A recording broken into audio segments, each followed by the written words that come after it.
Hoy vamos a hablar de algo realmente duro, pero que es necesario contar. Lo que las fuentes nos dicen que ha pasado en Haití es algo que, la verdad, escapa a casi toda comprensión. Vamos a analizar una masacre que nos muestra, de la forma más cruda posible, la realidad que se vive en Puerto Príncipe. Lee esta frase. Es que no hay otra forma de empezar. Es una cita directa de la Red Nacional de Defensa de los Derechos Humanos y te mete de lleno en el horror, sin filtros, sin rodeos. Es la descripción brutal de lo que ocurrió en Cité Soleil y es el punto de partida para que entendamos la dimensión de esta crisis. Fijaos que hasta el propio gobierno haitiano ha tenido que calificar lo que pasó en Cité Soleil como un acto de crueldad indescriptible. Vamos a ver los detalles de lo que sabemos. A ver, pongamos los datos sobre la mesa para entender la magnitud. Todo ocurrió en el barrio de Worth Jeremy, una zona estratégica dentro de ese enorme y empobrecido barrio que es Cité Soleil. El ataque fue sistemático, duró 2 días enteros y se centró, como veis, en uno de los grupos más vulnerables que existen, la gente mayor. La brutalidad de los métodos, es que es simplemente escalofriante. Y ahora, fijaos en esto, que es muy revelador. La dificultad para saber cuánta gente murió exactamente. Una fuente de derechos humanos habla de unas 110 personas, pero la ONU eleva la cifra a más de 200. Esta diferencia no es que le quite importancia, al contrario. Lo que nos grita es el caos absoluto que reina allí, la imposibilidad de acceder a esas zonas que están controladas por las pandillas. Al final, da igual la cifra exacta. Estamos hablando de una matanza a una escala tremenda. Y si lo que pasó ya es difícil de asimilar, esperad a escuchar el porqué. La supuesta justificación que hay detrás de todo esto es, según nos cuentan las fuentes, completamente demencial. Vamos a ver la cadena de sucesos que supuestamente desató esta barbarie. Aquí se le pone nombre y apellido a los responsables. La pandilla se llama Worth Jeremy, que controla ese territorio clave cerca del puerto, y su líder es un tal Monel Félix, al que todos conocen como Micano. Y lo curioso es que, al parecer, no era de las bandas más violentas, pero acaba de cometer uno de los actos más salvajes de todo el año.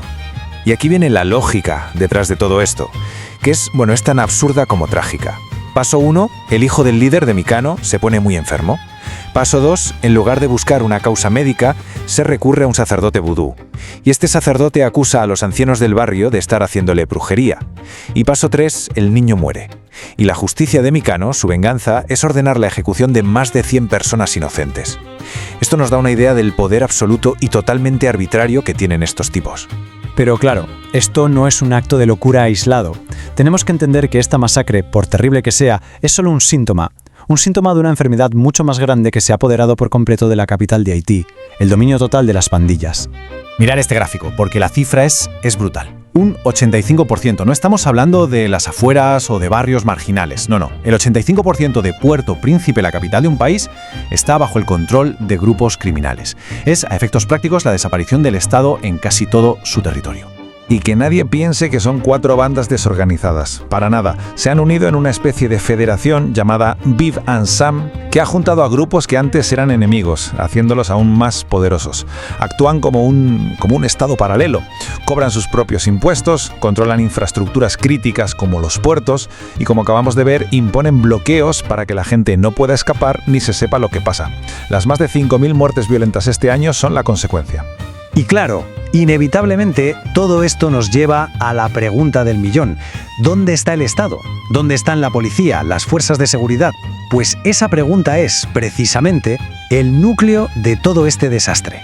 Es que esta comparación es desoladora. Por un lado, tienes a las pandillas, con armamento superior, con un control total del territorio y con impunidad absoluta para hacer lo que quieran. Y por el otro lado, tienes a un Estado con una policía totalmente superada, mal equipada y sencillamente incapaz de proteger a la población. Las promesas del gobierno de que van a erradicar a los criminales suenan a palabras vacías ante esta realidad.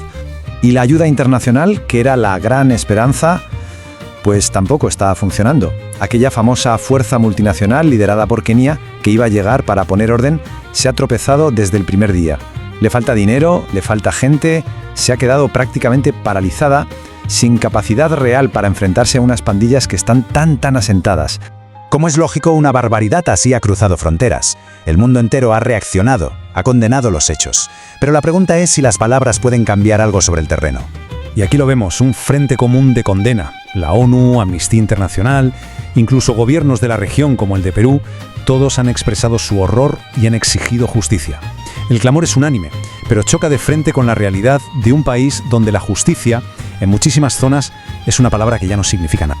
Y así llegamos al concepto clave, a la palabra que lo explica absolutamente todo: impunidad. Cuando se pueden cometer atrocidades como la de Worf Jeremy sin tener el más mínimo miedo a las consecuencias, se crea un círculo vicioso. La violencia solo genera más violencia, porque el mensaje es claro: matar sale gratis. Esa es la raíz de la crisis de Haití. Y terminamos con esta pregunta, que en el fondo resume toda esta tragedia. Lo que las fuentes describen en Haití, sobre todo en su capital, ya no es solo un problema de crimen o de violencia. Es el colapso total de las estructuras más básicas de un Estado, lo que ha dejado a millones de personas a merced de la ley del más fuerte. Una cuestión que nos deja pensando, la verdad, en lo frágil que puede llegar a ser la civilización.